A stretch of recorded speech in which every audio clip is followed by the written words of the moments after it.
Well, hello there, and welcome back to Aether Raids Week 86, Day 3 of Astra Season.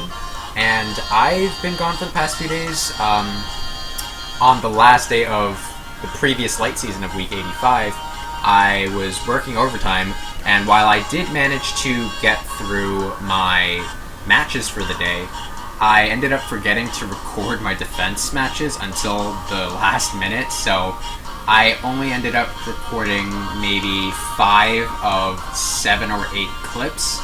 So I'm not really sure if I want to make a defense replays video this time around. I might save those clips to compile with others for future video, but if you guys do want to see these clips that I have for the past week, do let me know in the comments below, and I'll see if I can't get around to working on that. And the day after that, the day which LH Legendary Hero Battle Seliph was released, was basically when I took the time to work on that video.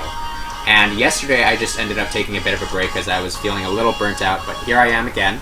And the reason why you're seeing a defense setup with essentially an armor ball is because this is what I'm using to segue into my next section, which is the mock battle. And because I've run an armor ball before, I kind of know, I would like to say that I know the ins and outs and weaknesses of such a team. Granted, I don't, this is like strictly an armor ball, so it's very susceptible to hit and run strategies. And you'll notice that right now I am running a bit of a meme team with gold armor, and let me just say this first, it doesn't work out very well. The ward armor balls definitely work out better if you're just trying to stall people out, so let me just go ahead and find Deus Ex, who has the honors of initiating my Astra Season mock battles. And the reason why I used my own armor ball as a sort of segue into Deus Ex's map is because Deus Ex themselves, I'm not sure which pronoun to use, so apologies for that, is running a armor ball with a Mirabilis in there. So let me just introduce their team real quick. So we have this unmerged Mirabilis, neutral, who has basically her base kit except for ground orders, which replaces her defense res gap. We have a Winter Cecilia with attack defense form, bold fighter, ward armor, and attack speed bond with a defense refining cloud Myogi, no assist and iceberg. A Winter Erica with HP attack, wary fighter, ward armor, armored boots, dazzling flash, martyr, and miracle. A plus attack minus speed Halloween duo Hector with distant counter, bold fighter, ward armor, hardy bearing, conjurer Kyrios, Luna, and a Gwendolyn with Svalin shield, bold fighter, ward armor, deflect magic, weighted lance, swap bonfire, and Surtur with distant counter, wary fighter, ward armor, defense resbond, Samara, swap moonbow. And for a ward armor ball, this is actually very well developed. And I would say this is mostly due to Mirabilis with her status as a flying dancer and ground orders. That's because she basically eliminates one of the major flaws of a ward armor team, which is its lack of mobility. And usually armor balls that try to make up for that without some sort of dancer like this try to use armor boots, but that really only fixes one, the problem for one of those units. Or they try to use Armored March, but they end up giving up some ward armor buffs. And because you really only give up one slot here, that's not so much of a problem, and this, in my opinion, fixes the hit and run strategy, and I'll kind of show that off here. I elected to try out my armor and flying effective team first, just to sort of demonstrate what would happen if I tried to hit and run this, because I can't vantage this since there are two Hardy Baron units basically, and they're way too bulky for me to try to vantage in one hit anyway if all the units with ward armor are present. So let me just remember how I set this up, and I believe I had Trevant in the corner, Camilla on the side, and I think that was good. So, there is technically a solution using this team, but it only ends up being one ether collected, and I also end up losing a unit. So, unfortunately, this isn't the team that I would have liked to use, and I basically only wanted to show the hit and run real quick. So let me just get set up here, and we'll go ahead and collect that pot just because.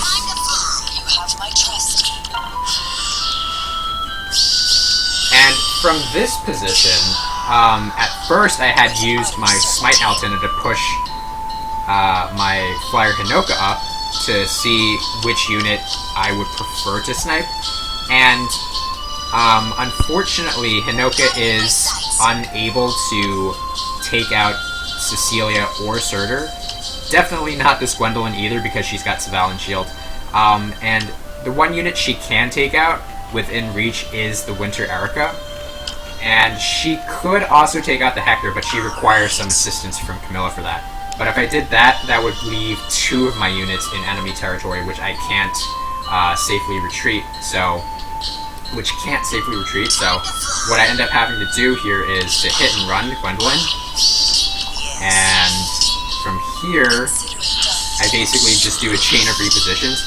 Now, if I just choose to leave my Hinoka here, you'll actually see that the attack range of these units extends by a little bit, and they actually managed to clip my Hinoka. So that's why I had the option of using Altina to smite Hinoka out of the way, and from there I could continue this strategy. But like I said, I don't really want to go through all that, because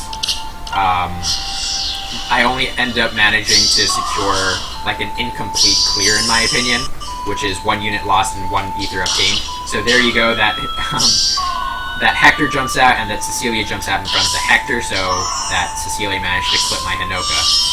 And so that's why I don't really consider this a proper clear. And the actual attempt that I made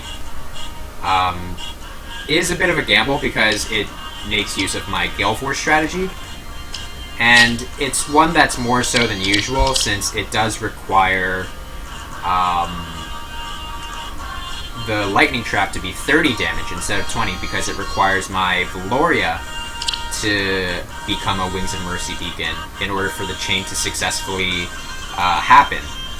And I elected to go with Tail 2 because one of the most common hit and run strategies against an armor ball are AoEs, and the most common unit you'll see in a format or strategy like that is usually Ophelia. So taking a page out of that book, I have Tail 2 with her Tome of Thoron and Wrath set up so that she can effectively get her charge for her AoE. And with an AoE, it can basically pierce through ward armor or ward stacking, so that it becomes easier to snipe the units thereafter. And I needed to make sure that my Smite Altina was outside of the range of the lightning traps, because I needed her to be healthy enough to eat a hit from the unit that I left on the map, which was Mirabilis. And so, from here, I believe I had Tail 2 in the second position. So, I'll go ahead and test both traps. And fortunately enough for me, the trap was 30 damage, so it works out just fine and enables my Valoria to serve as a Wings of Mercy beacon. So we'll go ahead and push up and break some structures.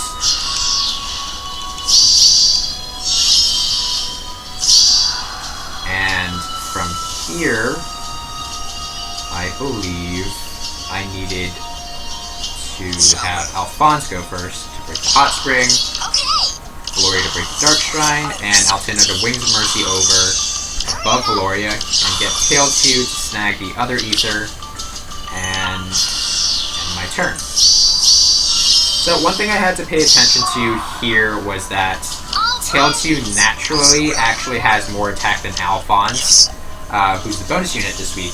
And so, in order for Tail 2 to successfully take out this Gwendolyn, she does need Hone attack buffs while avoiding the chill attack debuff that this Mirabilis basically applies. So, what happens is I need to have Tail 2 retreat to a tile that's not adjacent to the Smite Altena, who's running Hone attack, and give the Hone attack buffs to Alphonse. The turn before or the 2 turns before I make my move, so I can provide Hone attack buffs to Tail 2 the turn before. And I believe I moved her up, and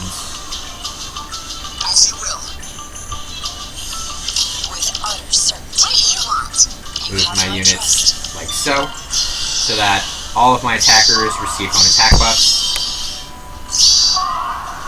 And from here, my target is Gwendolyn, but I have to target her from this position so that I can chain and target the Erica next with Valoria. So since I only have to move one tile, it doesn't matter that was the real gravity trap. And because of Hone attack buffs and the lack of chill attack debuffs, Tail 2 can take out this Gwendolyn, so that initiates my Gale Force chain. And thanks to Savage Blow, while the AoE didn't have as wide of a reach as a growing AoE, it does enable my Valoria to do exact damage against this Erica. And from here, Alphonse has 65 attack, which is just enough to trigger Heavy Blade against this Surtur and take out the Hector. So from there, I had Altena warp over to Valoria and take out the Cecilia, and all that leaves is the Mirabilis, who opts to attack Altena. And because of Fury, my neutral Altena basically has just enough speed to avoid taking a double from this Mirabilis, enabling me to clear this. So this is like a really well-developed map, and one that sort of capitalizes on a high amount of merges and stat stacking. So it really was a clear that depended on exact numbers. And, you know, kudos to you, Deus Ex. That was a really impressive Armor Ball team. And one that pretty much breaks the stereotype of Armor Balls being an inconsistent and usually unsuccessful defense setup. So, good on you for that. We'll see how my Ward Armor Ball performs later on in the Aether Raids lifespan. We'll see if I update it any and make a defense replays video on that. So we'll just go ahead and jump right into today's match.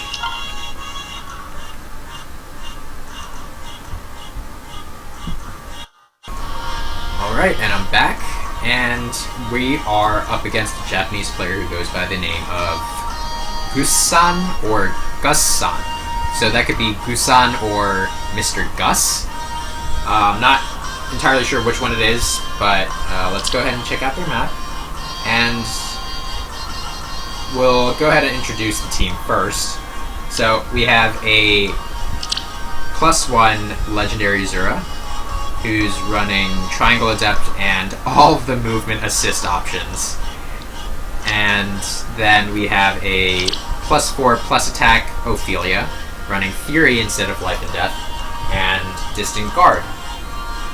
And we have a +HP minus defense Thracier with her base kit and Darting Blow. And we have one of the stars of the show, plus attack Soth, with a Speed Refined Cleaner, Fury 4, Null Follow-Up, Times Pulse, Swift Sparrow, and Luna. A +4 Ninian, plus defense, Defense Refined, Light Breath, Moonbow, Infantry Pulse, and Distant Guard. And a plus 10 plus attack Self with his special refined Tearfing with dishin counter, Vengeance, Infantry Pulse, Quick Riposte, and Vengeance. So overall, this looks like a pretty competent Infantry Pulse team. And we'll go ahead and see what units end up getting what cooldowns. So this Ninian should end up getting a 1-turn cooldown Moonbow. Soth, with the help of Time's Pulse, has an instant Luna. Thrasir has an instant Moonbow with the help of these two pulsing her down.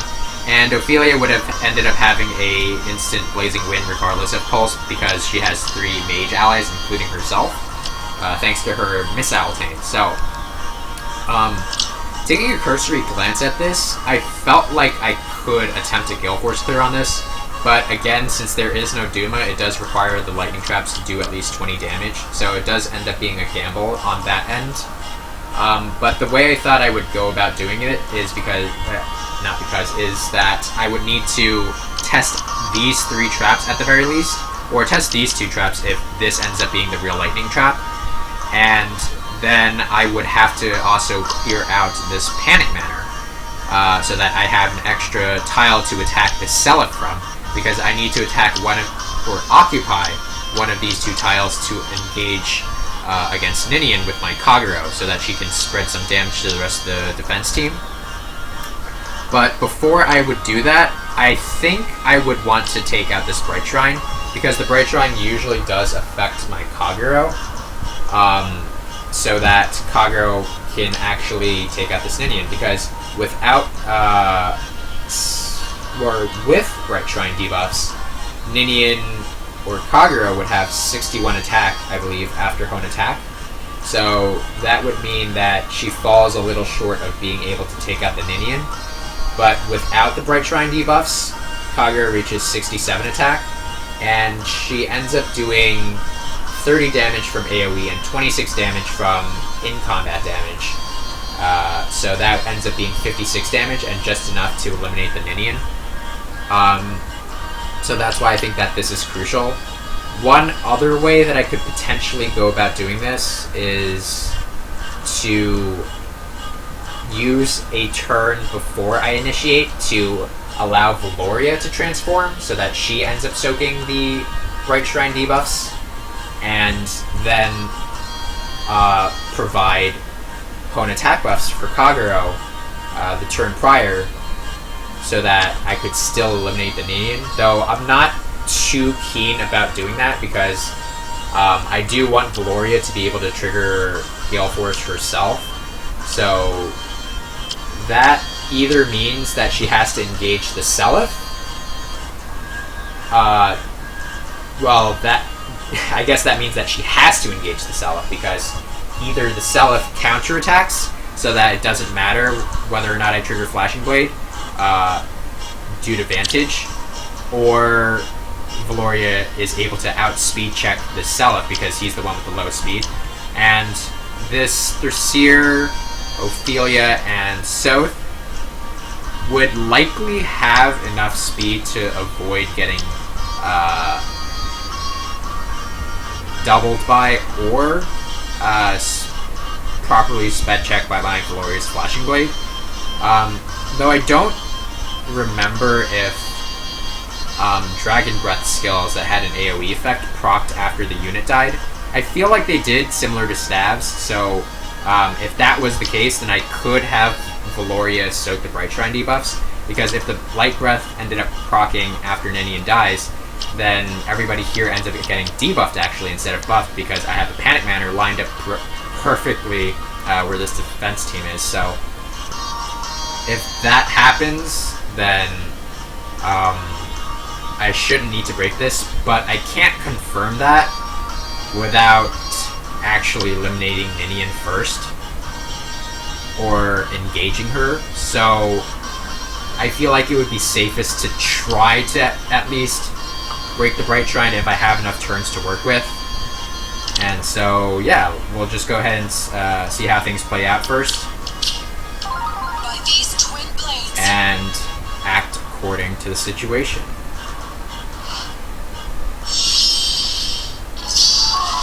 So, first things first, I do need to smite Kagura onto this tile, but I can't do that turn 1, so I'll be able to test this on turn 2, and then from there, I can... Could I snipe the Panic Manor and then draw her back? So that the following turn, I could have Valoria swap Kagura up, and then I could have the Smite Altena push Kagura onto this trap.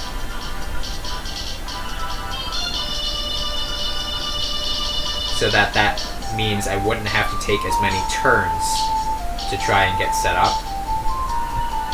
Okay. Yeah, I think that might be my play here. So, move Kagura here turn 1, have Alphonse here break the obstacle and in position to draw Kagura back on turn 2 after Kagura snipes the Panic Manor. From there, Kagura ends up here, Alphonse ends up here. So that means Valoria has to be on this tile by the end of turn 2. So I could have her stay on the right side, that's fine. But how would I get Altena to move over onto this tile, one of these two tiles, by the end of turn 2? Because she has to be below Kagura here. I think what I could do is actually keep my reposition Altena over here, and then after the Smite Altena takes action, the Repo Altena can bring the Smite Altena over to this tile, and from this tile, the Smite Altena can move up here and then smite Kagura over to the left, so that should work out. And then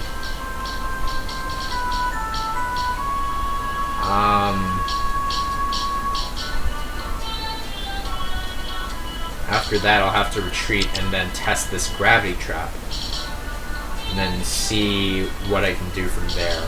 So, before we get started, I did remember that I forgot to turn on animations during the mock battle, so sorry about that, Deus Ex, if that was something you were concerned about. So, we'll go ahead and get set up first. And have Kagura break this.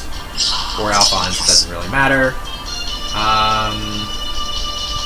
Move Alphonse up. Move Valoria up. Because I believe I did need this tile for the Smite Altena. So we'll go ahead and move Valoria up here. Smite Altena here, and have the Repo Altena here. So,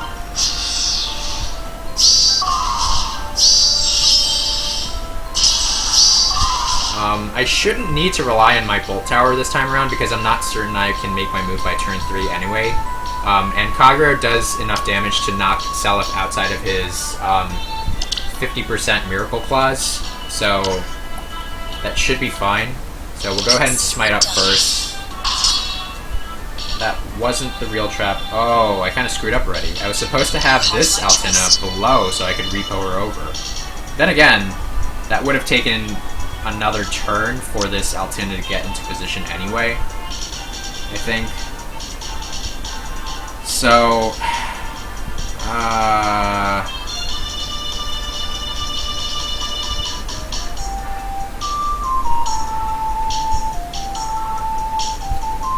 let's see.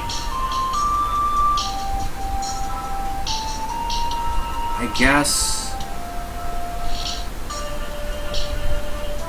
if Kagura breaks this, Alphonse draws back. The following turn, I could have Repo Altena move this Altena up, and then she could move over to the right. I'm not so certain that that's going to work out too well. Say the word. Oops. But I do need to get rid of the Panic Manor, so we'll go ahead and do that first. Go ahead and draw back Kagura. You have my trust.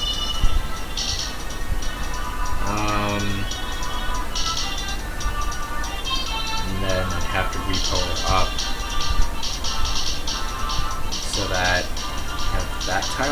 occupy. So I have Valoria's tile to occupy. So Valoria has to move up then, I guess. Shouldn't matter because all Valoria really needs to do is swap Kagero up. So go ahead and do this. So I think this will take an extra turn. Okay. Okay, so there goes my bolt tower, but it's definitely not going to come into effect because I still need to move around some more. So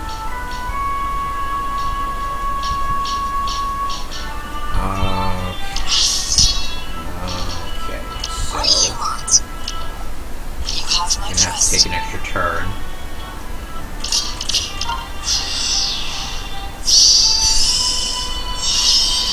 Yeah, snagging this Bright Shrine now is looking pretty unlikely. So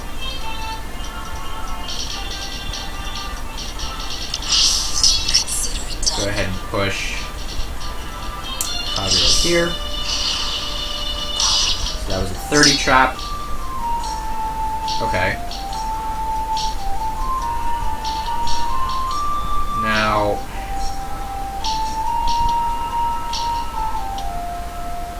shall we?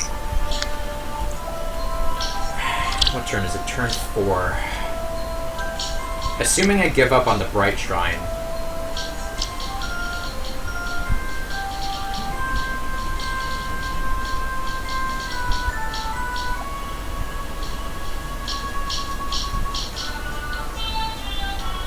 Then, in order for Kagero to avoid getting debuffed, Valoria either has to transform or receive home attack buffs from this Altina, while Kagero doesn't the turn before.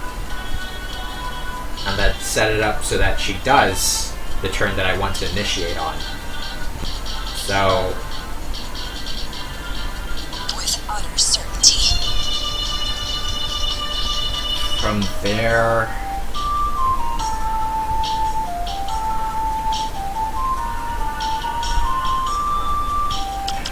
I guess who would I have test this out? I mean, either Kagero or Alphonse, to be honest. But since Kagero has escape route, she's probably the better choice, even if she does get gravitied.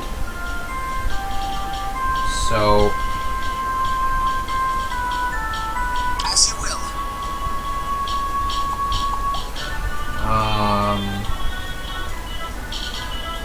I guess if I wanted to smite Kagero up, that would be the best play that I have. And so in order to do that, I'd have to get Kagero onto this tile the following turn. And in order to do that, I'd probably swap Kagero in for this tile. Yes. So that means drawing Valoria back would be my best play.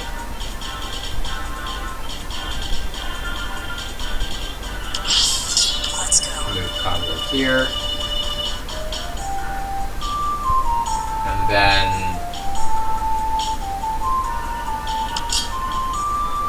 since she is in Wings of Mercy range, Altina can warp over and then smite her up. So that's fine. Where do I want to put you? I do want this Altina to be on the tile that Kagero is on.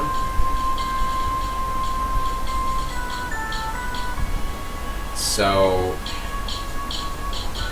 that she can move up to this tile and serve as a Wings of Mercy beacon.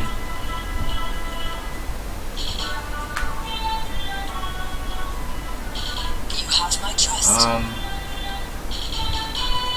If I put her here, I could still maneuver over to the tile that Kagero is on later.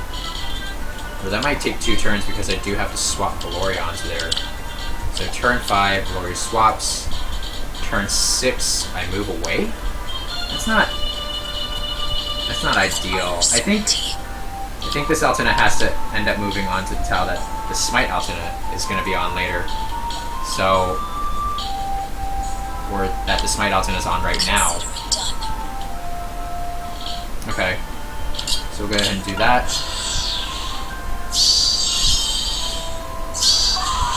Say the word. Okay. What do you want? turn 5.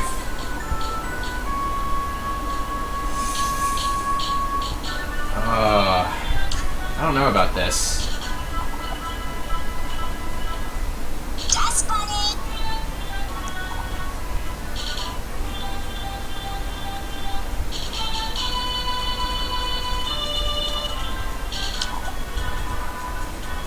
Let's go. Okay, say I couldn't take out the Ninian. Then I had somebody take out the Self and trigger Gale Force. Or I had this Altina trigger Gale Force. Then I'd have to eliminate 4 more units, essentially.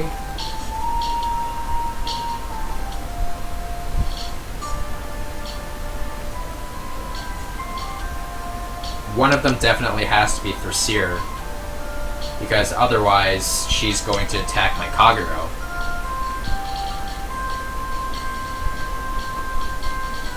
So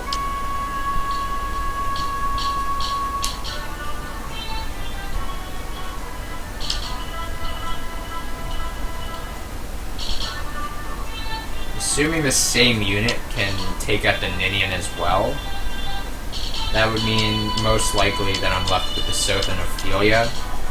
And that's not exactly ideal, to be leaving this Azura open to attack some of my units, since 3 of them are red and Valoria is pretty softened up. Granted, this Azura is going to deal 21 points of damage, so Valoria can afford to take a hit from Azura. As you will. Triangle adapt 4.4 times 4, 16, 17, 61 minus 26, that's 35 per hit. So Alphonse, unless Alphonse is adjacent to Valoria, or 1 space away, he won't survive. So Alphonse with 27 res, that's 34 damage per hit, so that's 68. So technically Alphonse can survive this Azura as well. Just none of these 3. With utter certainty. So if it comes down to it, that might have to be my play.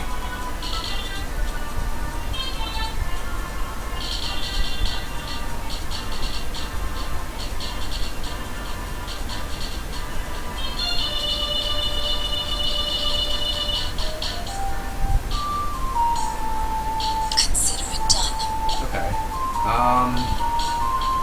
Yes, buddy. Okay.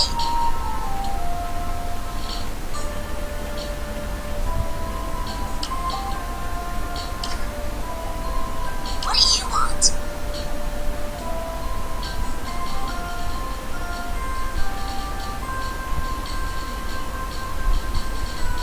So, go ahead and swap Kagero, smite her up. So that wasn't the trap, that's fine. I have to move this Altina up, I believe. But, Let's go.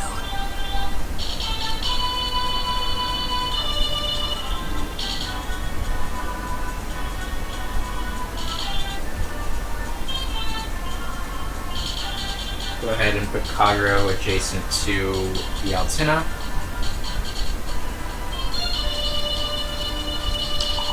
Yes. Say the word. So, With utter certainty. actually, I can provide hone attack buffs to all of them. So I can move this Altina up, I can draw back Altina with Alphonse and move Kagero down. So all 3 of them get hone attack buffs.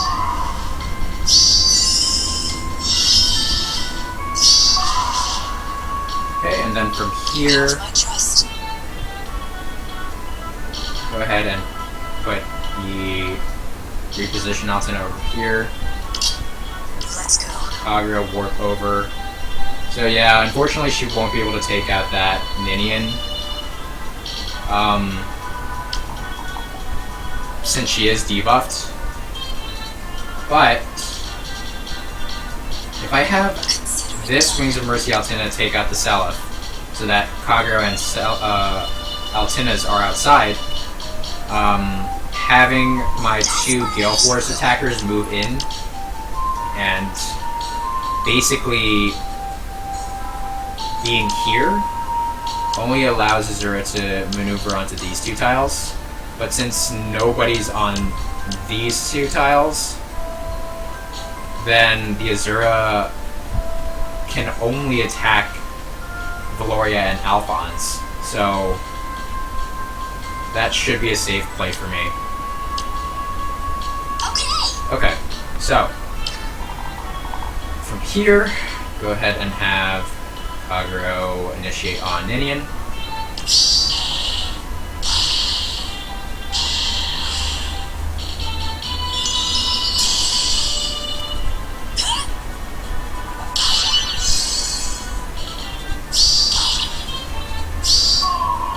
Then we'll have Alcina finish off the Salif with exact damage.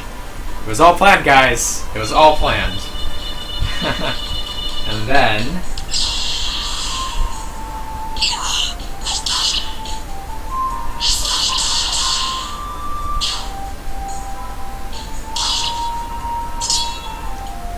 who should go next? Alphonse is probably a better option against Brassier. With 35 speed, Valoria can safely trigger Gale Force against Ninian, so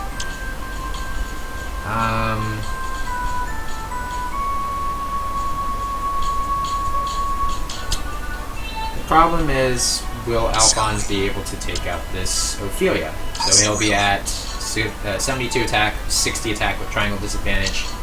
So that's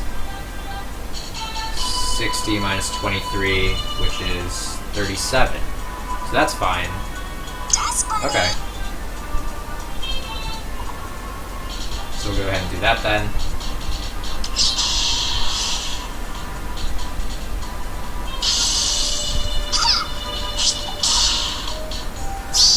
What do you want? Take out the Sos.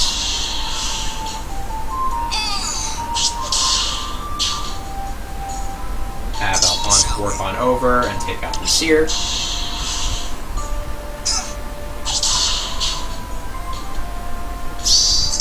And have Alphonse take out Ophelia. Weird. I thought I calculated 37. Anyway. So down goes Ophelia, and if all things were as calculated, this Azura should deal 68 points of damage, 34 per hit, exactly, because Alphonse is within one space of this Valoria, so we'll see.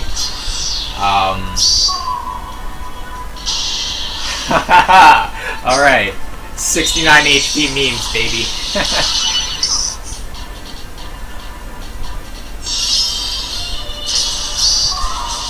Alright, from here, go ahead and get the pots. And have Alphonse get his revenge. So, there you have it, folks. An infantry pulse for an infantry pulse. That's how we do it here. Alright, let me know how your day went, and hopefully Aether Raids is going well for you guys, and we'll see each other sometime soon during this week.